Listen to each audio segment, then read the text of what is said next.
চড়াইতাম অন্তরে বন্ধু, প্রিয়বাগী চড়াইতাম অন্তর। আসসালামু আলাইকুম, হ্যালো এভরিওয়ান, কেমন আছেন সবাই? মাঝে মাঝে মনের দুঃখেও গান গাই, আবার মনের সুখেও গান গাই। তো আজকে হচ্ছে সেই ভাইরাল লাউ আর শোল মাছ রান্না করব।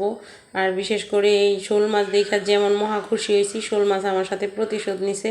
এই তাজা দুইটা শোল মাছ কাটতে আমার হাত টাত কেটে গেছে। আসলে যে মেয়েটা কখনো একটা পুঁটি মাছও কাটতে পারতো না, সে আজ শোল মাছ মানে দুইটা শোল মাছ কাটটা কুইটা তারপরে রান্না করবে।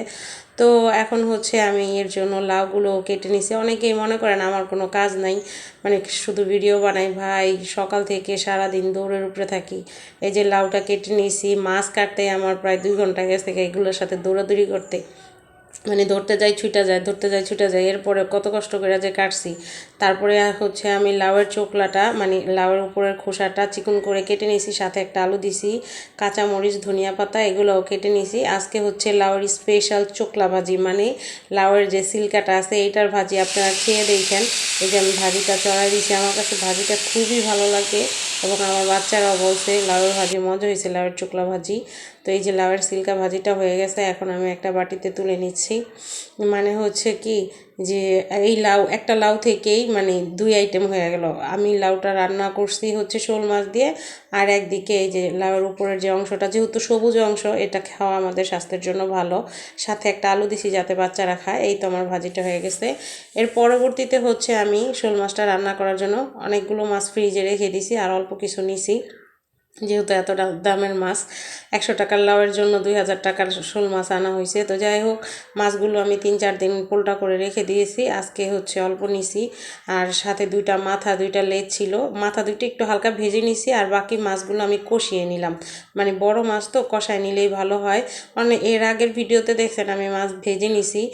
কেউ কেউ কমেন্ট করছেন যে শোল মাছ নাকি ভাজতে হয়, যে বিশেষ করে পর্তুগাল প্রবাসী আমার যে পার্বতী বেশি ভাই সোহেল বলছিল যে মা চাচিদের দেখছি মাছ কষায় নিতে। এই যে সোহেল, মাছ কষায় নিলাম ভাই, কারণ হচ্ছে লাউ দিয়ে রান্না করবো এর জন্য কষাইলাম। আর এর আগে আলু দিয়ে রান্না করলে আমি মাছটা একটু ভেজে নিই। তো যাই হোক, মাছ কষায় আমি তুলে নিছি, তুলে রাখছি একপাশে। এরপর ওই মশলার মধ্যে হচ্ছে লাউগুলো কষিয়ে নিচ্ছি। আজকের লাউটা কচি ছিল, বাট একটু দানা বেশি, তবুও সমস্যা নাই, আমি দানা পছন্দ করি। তো লাউ কষাচ্ছি, এদিকে আমি অপর চুলায় একটু গরম পানি দিয়ে দিছিলাম, কারণ হচ্ছে লাউয়ের মধ্যে ঠান্ডা পানি দিলে লাউটা আর গলতে চাইবো না। সেই কারণে এই যে আমি একটু ঠান্ডা পানি দিয়ে দিলাম। আর এই যে উপরে এখন কষানো মাংসটা দিয়ে দিছি, কষানো যে মাছগুলো রাখছিলাম, আর এর আগেই তো মাথাটা দিয়ে দিছি। তো যাই হোক, কতক্ষণ কষিয়ে অল্প পানি দিয়ে, মানে লাউয়ের মধ্যে মশলাও অল্প দিতে হয়, এটা আমার ওস্তাদ বলছে। আমার কিচেনে পাখিতে ক্যাচর ক্যাচর করতেছে আমার মতো চিল্লাচিল্লি। যাই হোক, পরবর্তীতে এই যে আমার বিশেষ ধনিয়া পাতা, শীতকালে আমার প্রিয় বন্ধু রান্না বান্নার, আমি ধনিয়া পাতা দিয়ে উপরে ধনিয়া পাতা দিতেছি। আর হচ্ছে তখনই একটা দুঃখের ঠেলায় গান আইছিল যে সারাদিন কাজ করতেছি, হে অবাগিরা আর কেউ দেখার নাই। মানে কাজ না পারলে শ্বশুর বাড়ি থেকে অনেক কথা শুনছি, এক সময় আমি কিছুই পারতাম না। এখন সারাদিন কত কাজ করি, কেউ দেখার নাই। তো আপনারা দেখেন। ধন্যবাদ সবাইকে, আল্লাহ হাফেজ।